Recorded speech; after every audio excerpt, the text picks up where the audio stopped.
Okay, take 2. Full charge. Hindi ko nadadalhin yung Hindi ko nadadalhin tong charger.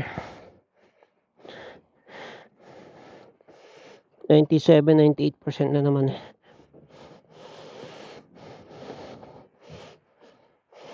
Na ako.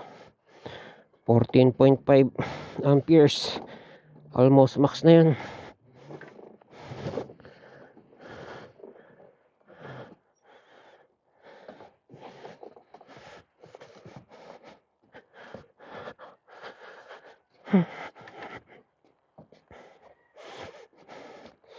Kaya lang si driver nagpakarga sa Rapid. Mas malapit yan sa site. Hindi naman siya nagsabi.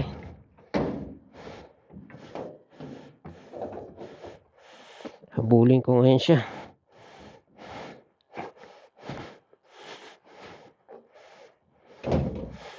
Wala nang tipid-tipid to.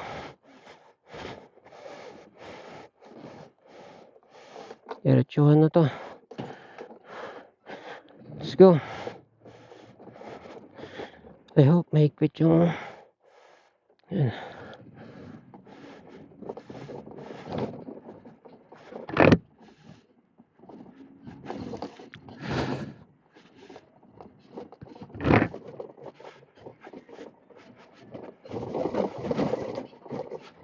Lubak lang talaga kalaban ko.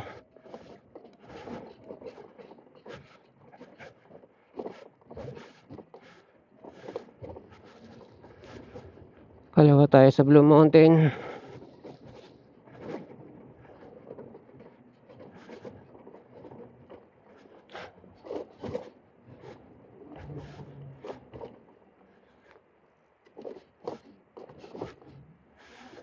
Grabe yung laganit na ito.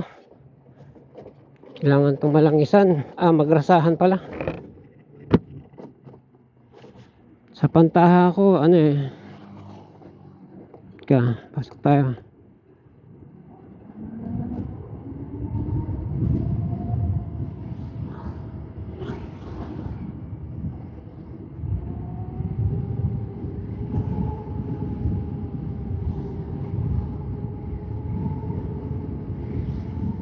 Hindi ako nang nagmamadali ng ganito.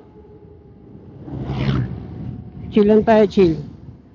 Antay naman ako nun pag nauna naman sa akin. Bahala sila magdiskargahan doon.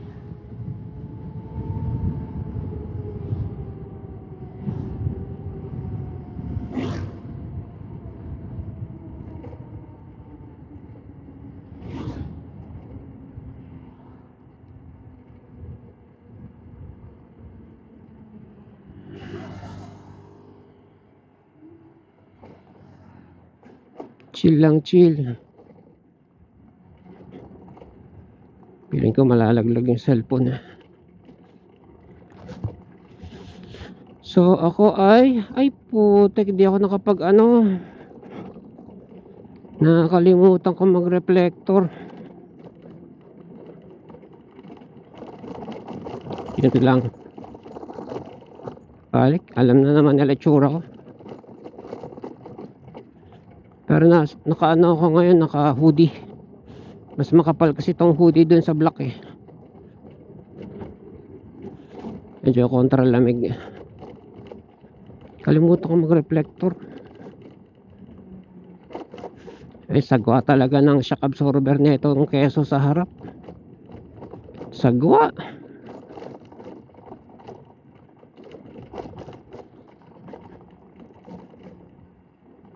Ang tanong mag-i-improve ba naman kapag nag-upgrade ako. Puro na ako upgrade dito.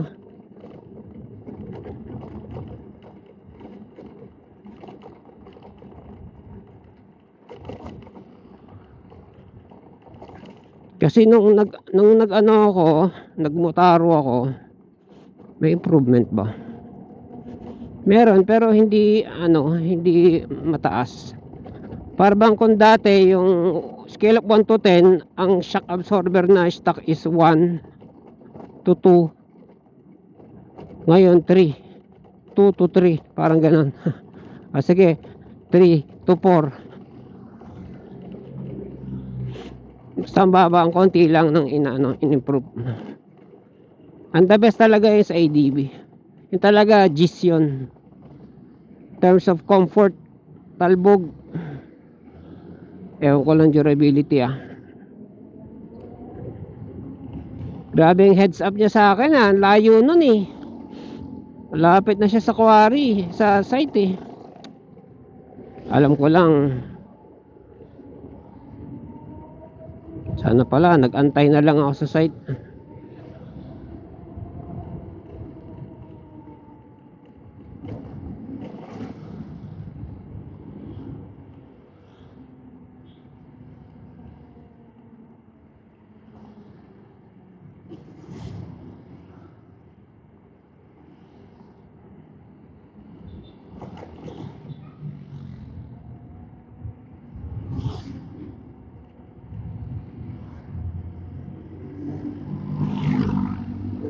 So wala na akong reflector.